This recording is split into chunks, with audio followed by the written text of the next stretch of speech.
Welcome. This is Bill Donahue with Discerning Truth, coming to you Monday, Wednesday, and Friday at noon Pacific time. Monday and Wednesdays, I talk to you about Jesus. Friday, I talk to you about stuff related to Jesus, sometimes just barely, right? And this subject came up last Thursday. Neil asked me if I had heard of Satan's little season or little season eschatology, and I had not. So I started down this rabbit hole last Thursday so her and I could talk about it on Friday. And then um, it is my nature that sometimes I can't let go of a subject till I've exhausted it. I'm like a dog with a bone that you just got to keep chasing it down. So I kept looking at this stuff until I feel like I've exhausted the subject and I'm ready to talk to a larger audience on it. And I don't know, a different audience, my regular audience. How's that? I don't know. May not be larger than Neil. She's got a lot of faithful listeners, been doing this longer. But we're here. Now, I don't do my own art. I usually steal it from somebody and borrow it offline. So I found this slide, and I used it as my title slide. And it's talking about stuff here, some conspiracy theories that are associated with Satan Little Season, but on the edge, like flat Earth or the ice wall or the secret rulership from the far north. Those are kind of even fringe for the Satan Little theory, Satan's Little Season thing. But it was a cool graphic, so I took it and I suggested that you don't trade those ideas for truth, right? And you have that God's Jesus is coming back to judge the living and the dead. I wouldn't get stuck in the hidden realms and secret kingdoms and esoteric deceptions. And so today I'm going to kind of talk to you about what those deceptions are, why they're problematic, and we're going to kind of go through some of this stuff in a little more depth than I had time to do with Neil. And so I thought I better define what the little season is. So it's sometimes called the little season or Satan's little season hypothesis or eschatology. Eschatology is just the study of last end times, last things, right? It starts with a very literal reading of Revelation 20 in the millennial kingdom and the post-millennial period, the opening verses to Revelation 20. I've done plenty of streams on whether or not you should read apocalyptic literature literally, and but they start with that, and then it claims that history has been revised, that what we've been told is history is not true. And I would just tell you that I see things in history, artifacts and stuff that don't seem to align up with the history I was told existed. So some of this sounds interesting to me. Now, there's a end times position called full or consistent or hyper preterism. And that position says everything in the book of Revelation and the Old Testament prophecies about the second coming were all fulfilled in 70 AD. You may run into a consistent preterists once in a while, but most of the people that identify themselves as preterists are partial preterists. It means most of the prophecies were fulfilled with the destruction of the temple, the destruction of the old system in 70 AD, and then you have an end times position typically known as amillennialism. Now, the problem is in Greek, putting an A in front of a word reverses its meaning. Like Gnostic means to have spiritual knowledge or esoteric knowledge. Agnostic means you don't have that knowledge. Okay. Amillennialism is a misnomer because amillennialists don't believe that there's no millennial. They believe the millennial kingdom started when Jesus got out of the tomb. Okay. And has continued, or at his ascension, sometime during his first coming. And then you have postmillennialism that kind of teaches that we're going to Christianize the world and then go through this kind of period of idealism, and then and only then does Jesus come back. And then, but most Christians you're going to meet today in evangelical circles are going to be premillennialists. They believe that Jesus will return for his saints.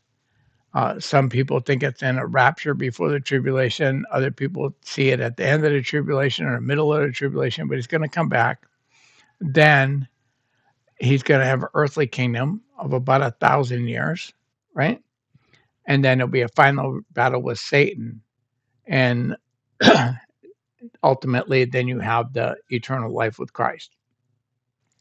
So those are generally the major positions. So the little season's kind of a mixture of this. It's got kind of a partial preterism view of how the revelation gets fulfilled, and then adopts a postmillennial view of where we're at right now, and holds some amillennialist views, like that the millennial kingdom started at the time of they don't put it with the millennial kingdom starting with the resurrection. They put it the millennial kingdom starting with the destruction of the temple in 70 AD. But similarities with the other stuff, but it's also distinctive. And so these proponents of the system, they treat the Bible as the supreme authority. That's a good start. But they interpret timing statements in Revelation 20 in a strictly chronological and largely literal manner. Okay. And while arguing that secular history has been altered to conceal the fact that their interpretation is true. See, their interpretation is true. And when you look in history and you find evidence against their interpretation, that evidence is all fabricated. That's their argument back, right?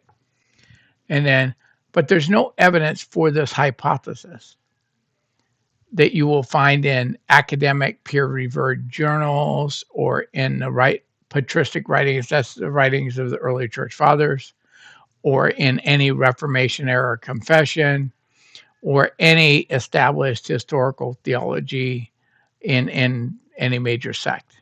Okay, this little season of that we are currently in a time of global deception is kind of new. Its historical and archaeological supporting claims that it claims that support its position rely on highly non-academic sources, conspiracy-oriented material, like Tataria, the mud floods, phantom time theory. Now, I've already done streams debunking like the Tatarian myth, the Khazarian myth and stuff. I haven't debunked phantom time or the mud floods, but they're there. But you can't find consensus. Once you get off of the internet and internet content providers, you do not find that these ideas have any value among scholars. And that may not matter to you. Some people don't like what scholars say, and they don't care. But I just want you to understand you're basing your end times belief on what some guy like me with a camera and a computer has put out here and decides is his end time theology. Now I try to back up what I say with evidence, what I call bringing the receipts to what I say and backing it up. Or if it isn't that backed up and it's still my opinion, I might tell you this is from the book of Bill, chapter 12, because it's it's my opinion and it's not there. Now there is a scriptural defense for this idea that Jesus returned in 70 AD. There's a scriptural defense, and a lot of it comes out of like Matthew 24, and most of Matthew 24 describes the tribulation and all kinds of stuff, the second coming of generation, a return of Jesus in the clouds. And in Matthew 24:34, after just explaining all that stuff, Jesus says, "This generation will not pass away until all of these things take place." Not some of them, not most, all of them. Okay. So if you take that literally, then everything that happened, including the return of Jesus in Matthew 24:29 to 31, with the signs in the sun and the moon and all that kind of cosmic things that you're talking about, had to happen before the apostles were all dead. And there's arguments as to why it happened in 70 AD. They also look at supporting texts that use language like soon and quickly and near statements. Revelation 1:1 and 1:3 and 3:11 and 22:7 and 22:12 and 20. Matthew 16:28 and 10:23. Okay? They argue that denying that the first century fulfillment makes Jesus a liar. That's an extreme statement, but uh, they would say that if he predicted this would all happen within this generation and it didn't happen, then he's a false prophet, right? I'm not sure that that's the right conclusion to draw from this, that there might be another way this was fulfilled rather than a strictly literal sense. But it's hard to argue with their point that Jesus does say this generation. And premillennialists that argue that this generation referred to some future generation that saw the thing start, like the uh, Israel becoming a nation again, the reformation of Israel. It's where we got the idea that the tribulation was going to be in the early 1980s. And we had that great don't miss the rapture time of the 70s and 80s, right? But this part of their hypothesis that Jesus came back in 70 AD, at least in a sense, came back. It's got some weight. It's got some scholarly backing. It's got some substance, right? Did I miss? I grabbed the wrong slide. Grabbed the wrong slide. So Jesus Christ physically returned, the second coming, which is called the parousia, okay, around 70 AD. Parousia is just Greek, means the coming. And that's why you'll hear Christians love to use Greek and Latin words as for doctrines. So that the second coming was in 70 AD, fulfilling all of that good discourse, Matthew's chapters 24 and 25. So, like I said, the scriptural defense is that this generation won't pass away and all that stuff. And now I'll go on to the next slide. I had the wrong slide up for you guys. My apologies. Now we're together. So the 80-70 return inaugurated a literal, physical 1,000-year millennial reign of Christ, according to these people. Okay? They take the literal, they start with it literally. I'm millennialist, and a lot of things say that it did, the first coming of Jesus started the millennial reign. Most of them connect it back to his resurrection or ascension, not 70 AD, but in that thing. But they don't take the 1,000 years literally. They take the 1,000 years as being uh, a compositional device, a literary device to describe an extended period of time. Now, Revelation 20, verse 4 or 6, is read as describing a real earthly reign and those who came to life and returned with Christ for 1,000 years. So there's records of people having been raised from the dead when Jesus gets out of the tomb, and then they're going, yeah, they were here walking around, and you have this, and that Jesus ruled and reigned on this earth for 1,000 years. And you go, but my history doesn't say that anywhere. And they go, well, that's because your history is lying to you. And you can know it's lying to you because you can look at old world buildings that seem to have uh, great design and point to a golden age. And you do that. You get hierographical, those are stories about saints and documented records. And they kind of give you this idea of this golden age, that Christianity lived a golden age.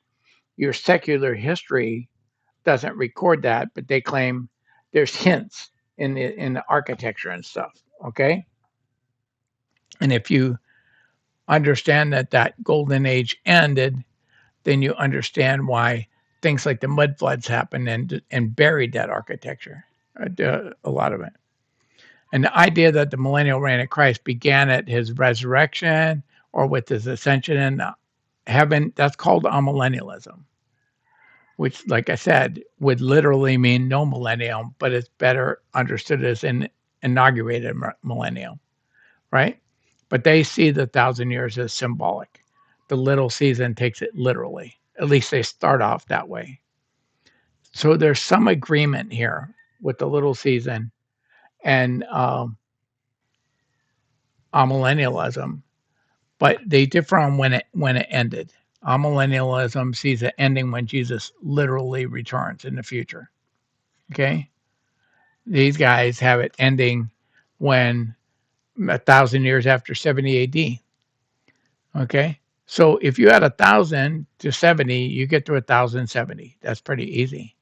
But some of these people propose dates in the 1300s, the 1500s, the 1700s, 1770 as a big date, 1776 is a big date. And you go, well, if you think the millennials 1,000 years, how are you getting past 1,070? And for the start of this little season. And so one of the guys went back and he says, I counted up how many leap years they did when we changed from the Gregorian calendar from the Julian calendar, and they have not enough leap years for everything to fix the Gregorian calendar back. And there, in fact, there's an extra leap year in the Julian calendar every 128 years, and they found that there was three missing, and or three extra leap years. So they go, well, somehow there was somewhere like 300 and something years, 297 to 300. One of them picks 297. Some of them are adding 128 times three, and what's that? 384, adding to the count. But the theory that they're starting with is that 8614 to 911 just didn't happen. That's fabricated history that somebody went back and wrote into the thing. And this guy named Herbert Illig, and he came up with this theory. And his theory is based on the fact that when we changed to the Gregorian calendar, we didn't put in enough leap years, or we put in too many leap years. There should have been more leap years than we put in. We didn't put in enough. Sorry, I said that incorrectly. And that change there is part of the hints, and they follow these hints to this idea of this golden age. And the problem is, and then they look at Satan was released from the bottomless pit for the little season, according to Revelation 20, and is here in this present age. We're in the age of Satan's deception of the world, the deception of the nations, which is in Revelation 20, verse 3, and then 7 and 8. And we started that in either 1,070 or 1,077 or 1345 or 1538 or 1770 or 1776. And they have all kinds of ways to bridge the gap between 1,000 years and the date they want to pick. Their scriptural defense is that Revelation 23 says that 20 verse 3 says that Satan will be released for a little while. And 27 verses 7 and 9 describe him going out to deceive the nations. And they see evidence of a current global deception, spiritual blindness, and an absence of clear historical memory or physical millennial kingdom as presented in the fulfillment. Okay, so here there's partial truth. I agree there's global deception going on. I believe there's a lot of spiritual blindness going on, right? I agree that there's not a clear historical memory of a golden age when Jesus reigned. I think those are all true statements. The problem is, do those lead to the conclusion that they're trying to reach, that therefore the golden age happened? Understand the logic here. They're saying because there's no evidence, that's evidence of it happening. That's logically invalid reasoning. And then they see the final eschatological events, that final war with Satan and all that. That's still future, right? But everything up to Revelation 20 verses 9 through Revelation 21 1 is in the future. But the rest of Revelation is past. The book of Daniel's past. Ezekiel, this stuff's all done. And so that distinction is what separates this view from partial preterism, full preterism, postmillennialism, amillennialism, or futurism. It is distinct. It picked a little, one from column A, two from column B out of those other ideas and created their own one. Because their idea is that the millennial kingdom happened and that's been covered up for you. And they point to like the claimed Tatarian Empire. Okay. And that supposedly there was this great empire off the steppes of Russia called Tartary or Tatarian Empire. Like I said, I already debunked that in an earlier stream. That phantom time exists, that people created years that don't exist, and that the global mud floods happened, as evidenced by buildings who have windows into their basement. And they claim that the reason that happened is those buildings were buried by mud, not because there was no electricity or way to light your basement. So people brought in natural light through those subterranean windows. And then they get the related conspiracy themes about architecture showing that looking like antennas and proving there was once an advanced civilization in a not too distant past, where they look at pictures of like San Francisco where the people are living in tents on the outskirts, but the downtown looks like pretty advanced buildings. And they go, San Francisco was there. They discovered it. It wasn't like they built San Francisco, not understanding that a lot of people that moved west were artisans and contractors and workmen out of Europe who possessed the skill to do that. And all it took was money to have them create those buildings. And buildings can be put up fairly quickly, right?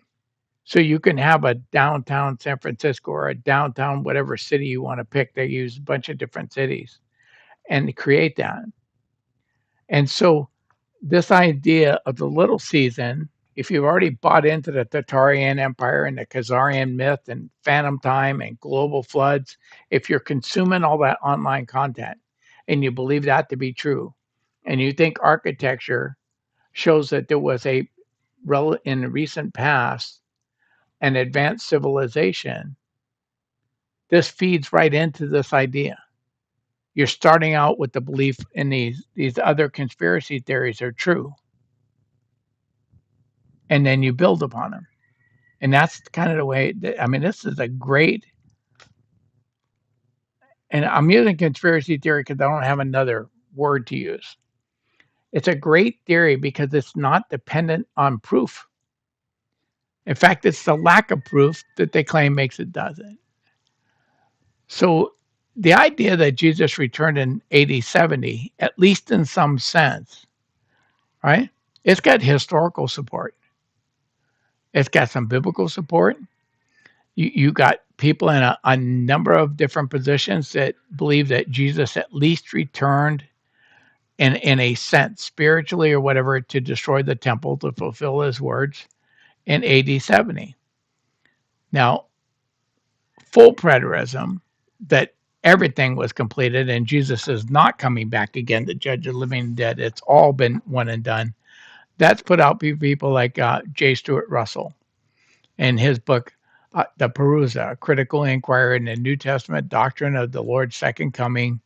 And it was first published anonymously in 1878, and then a second edition with his name on it in 1887. You also get, he built on a hermeneutical work. Hermeneutics is how the art and science of studying the Bible, by Milton S. Terry. And he was a professor of Old Testament biblical hermeneutics and related apocalyptic studies. So you have somebody who's a legitimate scholar. You have a guy that wrote a book based on the work of that scholar, and he put it out there. Now, I don't agree with full preterism, and full preterism is not considered Orthodox Christianity because, not that they're not Christians, but they're not Orthodox because they deny that Jesus will come again to judge the living and the dead. Most preterists, like I said, as you meet, are going to be partial preterists. R.T. France, Kenneth Gentry, R.C. Sproul, N.T. Wright, Hank Hanegraaff out of the used to be the Bible Answer Man from the thing, is a partial preterist. They hold that much of Daniel and Ezekiel and the book of Revelation was fulfilled in 70 AD, but that Jesus is coming back to judge the living and the dead. There are still things to happen in the future, but they don't hold a futurist view. Okay. It's fairly common to find amillennialists in multiple camps, even among futurists, right? Who believe that the millennial kingdom um, started there, but still see a future fulfillment, ultimate fulfillment. Okay. We're going to find agreement that Jesus came back in some sense in 70 AD. The coming in view is typically providential or a judgment coming. Christ acting in history through the Roman armies, right? Drawing on Old Testament of the cloud coming judgment languages in Isaiah 19 and similar passages, vindicating his words, ending the, and that this judgment ended the old covenant order centered on temple worship and serving as a type or preview of the final Parousia, the final second coming, right? Just as other things in the Bible happened before, but they will, many of us think they are going to happen again. There was an abomination of desolation happen in the days of Antiochus Epiphanes, Antiochus V. Jesus says when you see it happening, well, that was history to him, and he talks about it happening in future. So future to Jesus, there's going to be an abomination of desolation. Many of these people think that abomination of desolation happened in 70 AD. Even if I agree, that doesn't mean there's not an ultimate fulfillment with a third temple in the future and another Antichrist. So even some futurists would hold that there was a partial fulfillment in 70 AD. Many strict dispensational premillennialists don't hold that view. They're just strictly futurist in the view. But um, a lot of classical premillennialists, and that's where I felt. I I told you people for years I was hanging by a thread on whether the millennial kingdom was literal or if it's a actualized millennial. And this last year I did a stream where I said I think I've fallen below 50%. I'm now on the side of an actualized millennial, but I was always very close to 50, and I'm not far below 50, and I was never far above 50 on whether it's a literal future millennial kingdom or an actualized millennial kingdom that started with the resurrection of Jesus. But you can find premillennialists like Jordan Eldon Ladd. He's a serious scholar, George Eldon Ladd. And he holds this view that it was partially fulfilled in 70 AD. I hold it myself. Now, I would reject the understanding of in what sense Jesus came back that full preterists have, right? And that little season proponents are taking. I reject their interpretation, but this basic idea that Jesus returned in AD 70, at least in some sense, it's got some scriptural warrant, right? You got Matthew 24, Mark 13, and Luke 21. These are parallel chapters where Jesus is answering his disciples about what's going to happen in the tribulation, right? Signs like the abomination of desolation, the great tribulation, these cosmic disturbances, which are typical of apocalyptic literature, the Son of Man coming on clouds, all to occur before this generation passes. Now, Russell, who is a full preterist, treated the discourse as a unified prophecy fulfilled in AD 66 to 70, 3.5 year period of Jewish wars. Many scholars have likewise applied a large portion, including the coming language, to AD 70 and a judgment coming language and the coming on the Son of Man. Daniel 7:13, which is where we get the Son of Man idea, and given his kingdom. I mean, does Jesus have his kingdom now? Is Jesus ruling and reigning in your life now? That doesn't sound future to me, right? Now, full preterism argues there's no textual warrant for bifurcating the discourse into a near judgment and then a final return or the end of the age, like in Matthew 24:3, refers to the close of the old covenant in the Jewish age, not the end of world history. I disagree with them. I think this is already but not yet, that there's a partial fulfillment in 70 AD, there's an ultimate future fulfillment, but good scholars hold this position, either full or partial preterism. Russell, Terry, and others. These are, I'm just abbreviating these scholars' last names, right? Note that the descriptions of the sun being darkened and the moon not giving it light and the stars falling and the heavens shaking and the Lord coming on clouds in Matthew 24:29 to 30 parallels Old Testament oracles against specific nations, like Isaiah 13 against Babylon, Isaiah 19 and 34 against Egypt and Edom, Ezekiel 32 against Egypt. This language is there. Those weren't literal stars following and a literal sun going out. This is apocalyptic language, very common in the genre. And when I looked at the Septuagint version of the book of Esther, which has a prologue and an epilogue, and the prologue has an apocalyptic dream, and the epilogue has an interpretation of the dream. That dream uses many of these same apocalyptic signs, and in the interpretations, pretty mundane events. Nothing cosmically crazy, because that's the way apocalyptic literature is written. Right?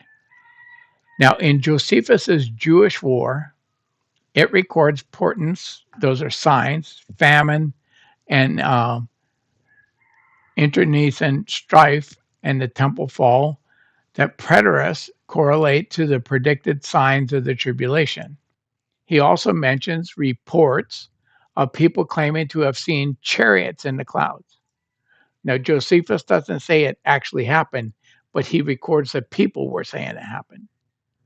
A full preterist maintains that this accompanying spiritual events, the resurrection, the gathering of the elect, the judgment, occurred concurrently at the individual fulfillment of prophecy in AD 70.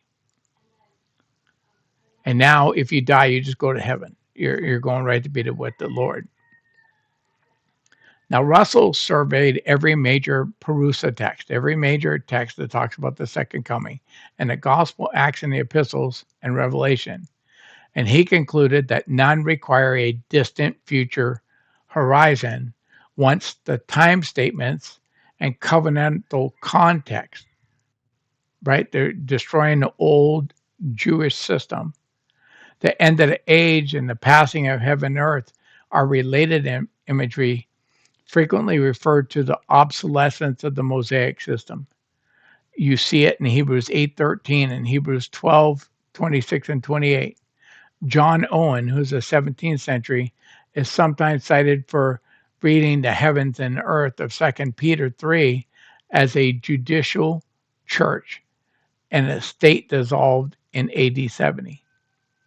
Full preterists argue that the resurrection in 1 Corinthians 15 and 1 Thessalonians 4, uh, 13 to 18, and Daniel 12, and the judgment of the living and the dead are likewise timed to the same last day, end of the age period in AD 70. This is where I'm going to part company with a full preterist. I don't think they do. I think you can say that there's a sense in which they are, but their ultimate fulfillment is still future, in my opinion. But there are, like I said, there are scholars that think this all got fulfilled in 70 AD. You have the historical corroboration. Eusebius and Ecclesiastical Histories and explicitly links Jesus' prediction in the Olivet Discourse, that's those Matthew and Mark and Luke chapters I'm talking about, to the events in AD 70.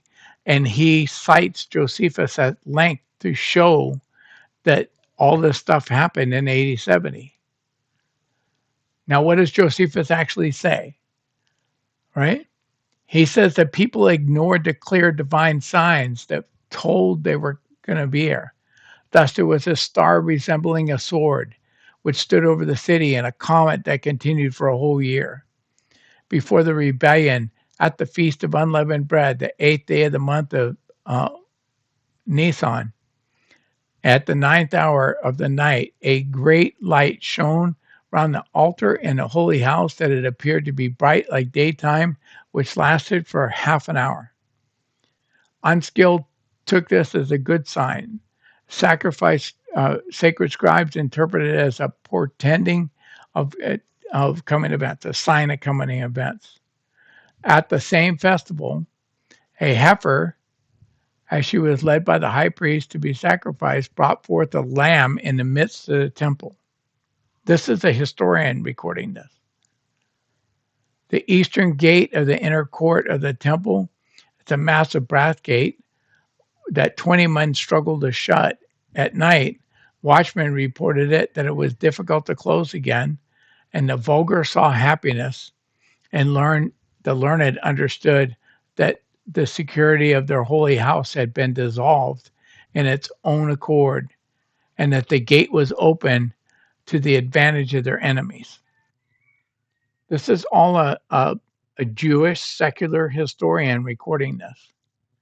A few days later, the 21st of Iyar, before sunsetting, chariots and troops of soldiers in their armor were seen running about among the clouds and surrounding the cities. And at the Feast of Pentecost, a priest entered an inner court at night for their duties. They said that in their first place, they felt the quaking and heard a great noise. And after that, they heard a great sound of a great multitude saying, "Let us remove hence." So Eusebius is reading Josephus and reading the book of Revelation and going, this all came to pass. This happened. So the 70 AD interpretation is not out of left field. Josephus also records a man named Jesus, son of Annas, or Ananias, who for years before and during the war, this is that war, the Jewish wars in 66 to 70 AD, would say, "Woe to Jerusalem," and give out recorded oracles until he was killed by a Roman projectile during the siege. Josephus presents these divine warnings, which were ignored by the peoples whose sins, including internal factionalization and rejection of signs, brought judgment. He details the siege itself extensively in books 5 and 6, famine, cannibalism, internecine fighting, intergroup fighting, and among the Jewish factions, the Roman assault under Titus, and the burning of the temple, despite Titus's reported efforts to spare it in some account. right? Causing it to be leveling much of the city, roughly 1.1 million people dead by famine and sword, and many Passover pilgrims trapped inside the city when it went down. Tens of thousands of people enslaved. These portents, these signs, especially the army and chariots and the clouds and the voice and the departure from the temple, are the elements some preterist interpreters later correlate to apocalyptic language in Matthew 24:29 and 31 to 30, or related Old Testament imagery. So Josephus himself frames it in this stuff. So I just want you to understand this idea, their first premise in their theory, it's got some credibility. It may or may not be correct, but it's not just Looney Tunes, right? Other patristic, remember, patristic just means early church fathers. Patristic and medieval writers apply the portents, these signs in Matthew 24, and related prophecies to the fall of Jerusalem. While these sources generally retain a future final coming, you know, rather making them partial rather than full preterists. Full preterist views them as supporting the core historical grammatical case that the primary New Testament eschatology, their eschatological horizon, their end times view, was a first century judgment of Jerusalem. The support for this is way stronger than people that are premillennialists want to admit. Now you have Reformed and critical New Testament scholars reject full preterism as inconsistent with the body and the nature of the resurrection and the return affirmed in the creeds, like the Nicene and Chalcedonian creeds, the Apostles' Creed, that they all talk about Jesus coming back to judge the living and the dead. And they don't see this full preterism as being consistent. And they see it in Acts 1:11 and 1 Corinthians 15 and 1 Thessalonians 4 that seem to clearly teach some future coming. But the little season proponents also reject full preterism and are adopting what would be generally aligned with partial preterism. So the rebuttal to the little seasons, my problem is where they expand on the truth. You got a truth, you put out this skin of the truth that there was, at least in some sense, Jesus came back in 70 AD, and that the 3.5 year period between 66 and 70 AD could be the Great Tribulation John's writing about, right? And that the futurist readings, we see it as partial fulfillment, and but they're seeing it as historical. But they are historically and either partial or full, are historically and textually defensible, and partial is seriously defensible, right? The little season hypothesis goes far beyond this by requiring a complete physical millennial reign happening starting in 70 AD and without any record in history. Okay? That this millennial reign of Jesus happened and left behind almost no evidence it occurred. That's where I go, okay, you guys, you were, I was with you. I'm riding with you on the bus. I see where your argument's going, and then you drove the bus off the cliff, right? I want you to understand, because I deal in academic literature generally, scholars. I know that drives people crazy. What scholars agree? Okay, when it is a matter of something important that takes an education, do you want a novice doing it? And I just asked somebody today, do you want me doing surgery on you? I've had no medical training whatsoever. Or would you rather have somebody who's a trained surgeon? Which is better? When you're dealing with matters of history, do you want somebody that actually studied history? You know, when you're looking at, matters of how to interpret literature, hermeneutics, do you want somebody to actually study that idea, right? And that if you're going to tell me the millennial reign of Christ happened and it was a golden age and starting in 80, 70, I would expect to be some evidence of it. And it doesn't exist, right? But that stands in direct tension with this little season hypothesis. An argument that claims that the lack of evidence is itself evidence of this golden age that was erased from history is an illogical claim, right? My God, what do let me think of something else I could throw out there. Okay. Let's say uh, I'm going to tell you that, you know, some theory that like lizard people exist on this planet and are running the world right now. And the lack of evidence of that happening is actually my proof it happened, right? Or that there was a great empire called Tartaria and that it had fantastic stuff and flying machines and all kinds of stuff. And the lack of evidence of that, other than the word Tartary used on maps, okay, and is evidence that that actually happened.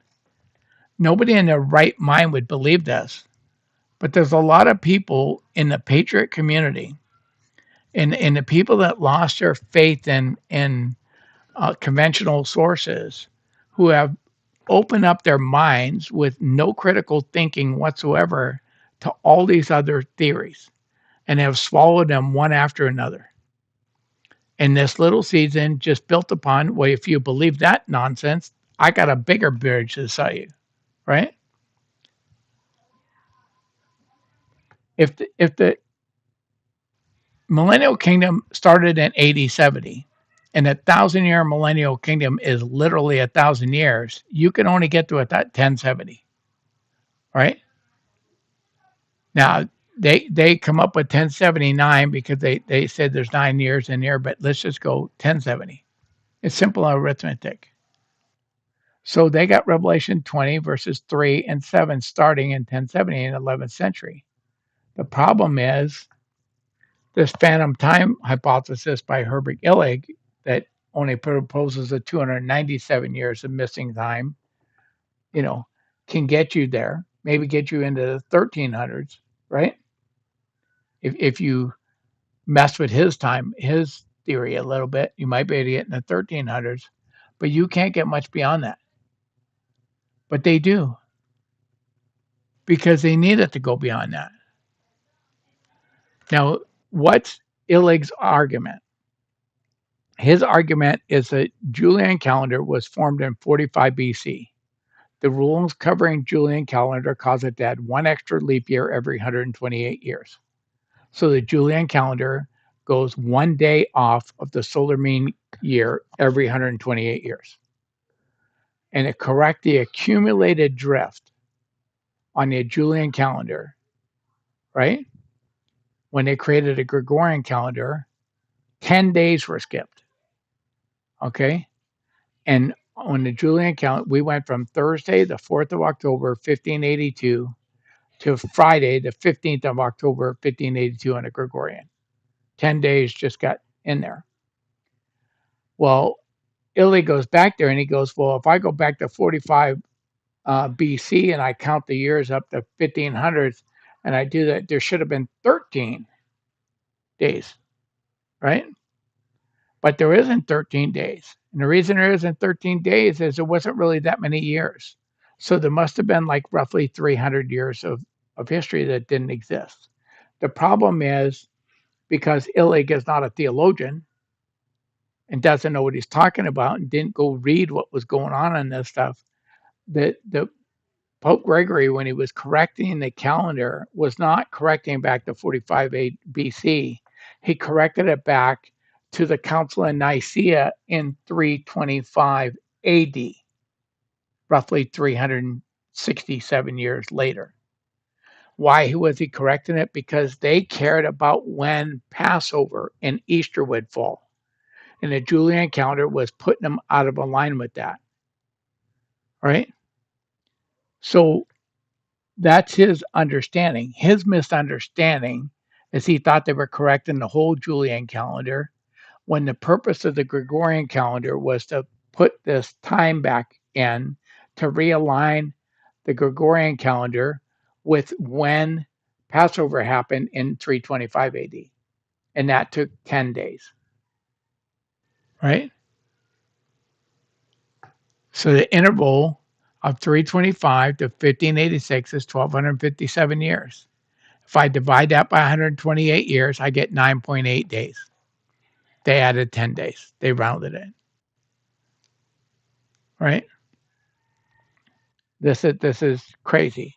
They don't understand it. I just did this when I was doing the exact day fulfillment with Sir Robert Anderson and other people that have never studied calendar making or calendar reconciliation get one bit of information that they don't understand and build a theory on it, and then they come up with some hypothesis that makes no sense at all, that is easily explained once you understand the facts.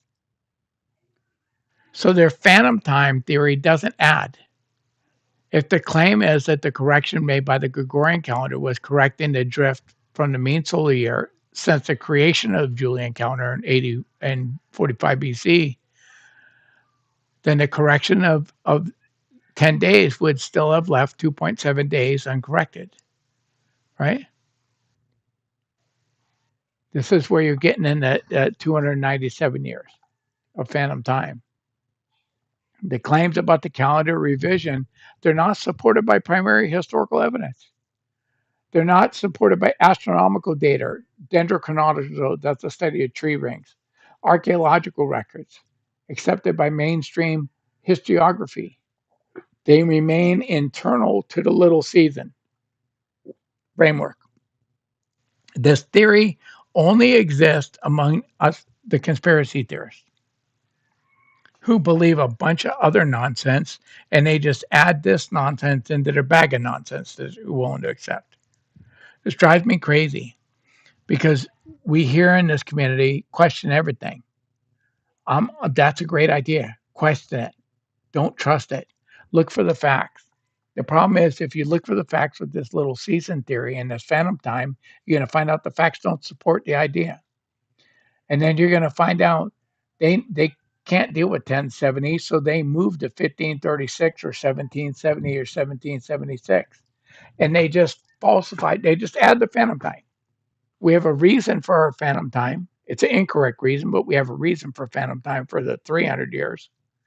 But we need another 700 years, so we just expand it, right? And they just pick different dates for when the millennial kingdom happened, ended. It's crazy. And the ones that try to tie it to 1776 is because they're trying to paint the United States as the great harlot, right? The little season proponents don't even agree on a single date or a set of events for the loosing of Satan, right? Because proposed endpoints for a literal 1,000-year reign range from AD 1070 to the 18th century and often via phantom time adjustments. The associated historical markers also vary widely. The claims below are drawn from consistent descriptions across proponent research, right? You got the approximate AD 1070 or 1076 dates. This is adjusted arithmetic on the phantom time, right? And then uh, they think that some popes and some other people got together and come up with this conspiracy to hide this highlighted Christian civilization, and that they were going to start the satanic deception. And there's a lot of hatred of the Roman Catholic Church, and some very very good reason. in this community. And so people go, well, that makes sense to us. The Pope just lied to us, right? They got together and they conspired with some other people and they fabricated the sign. People that hold the 1536, right? It's commonly associated with Reformation area upheavals, okay? Particularly the English dissolution of monasteries, which began in 1536 under Henry VIII. And proponents interpret these institutional and religious changes as evidence that the prior golden age of Christ in his visible reign had closed and they were erasing it. Okay? How we get from 1070 to 1536, we just invent those years. Then some people want to get the 1770 or 1776. This is the age I found most often. And that they look at events around the formation of the United States, and that fits their end times theory better. So they just move at 1070 to 1776. The Declaration of Independence in July 4th, 1776, views as a pivotal act in nation founding that inaugurated a new era of deception or liberty used for satanic ends. So our freedom, according to them, is actually Satan's lie. I thought it was set free by Christ, and who he set free is free indeed. There's all kinds of talk online and in this community about the Bavarian Illuminati, and their formation is the 1st of May, 1776. Sometimes date it earlier, but that date's pretty popular. And the Illuminati they see as evidence of this, the start of this satanic deception. The broader Enlightenment and revolutionary ferment of the 1800s, including that led to the French Revolution in 1789, associated de-Christianization campaigns, and they presented a viable unleashing of worldwide deception and the suppression of true history and the rise of modern secular and occult systems. This is what they point to. The evidence of this, well, it must be true. I mean, clearly there's deception in the world, had to start sometime. Where's the clear evidence of this golden age? And some advocates further treat the 250-year span from 1776 onward as a little season itself, that the little season's about to come to end and near the close of 2026. And you got all these guys and prophets talking about the return of Christ in 2026, early 2027, because they are taking this little season and they're doing that. And Jesus is not coming for a rapture; he's coming for the judge of the living and dead in the second coming. So these identifications that they do on this, um, trying to stretch the literal 1,000-year millennial out, they rest on internal logic or lack of logic of the hypothesis. The calendar revision, reinterpretation of post-medieval history, and satanic deception. You put them in a bag, you shake them up, and it means that Satan was released in 1776. Different creators emphasize different markers with the same broad ranges, right? You can't get a fact. You can't even get an accepted date here, what's going on. You do it. Like I said, I already did a stream on the myth of Tartaria, and I provided you a link in the slide.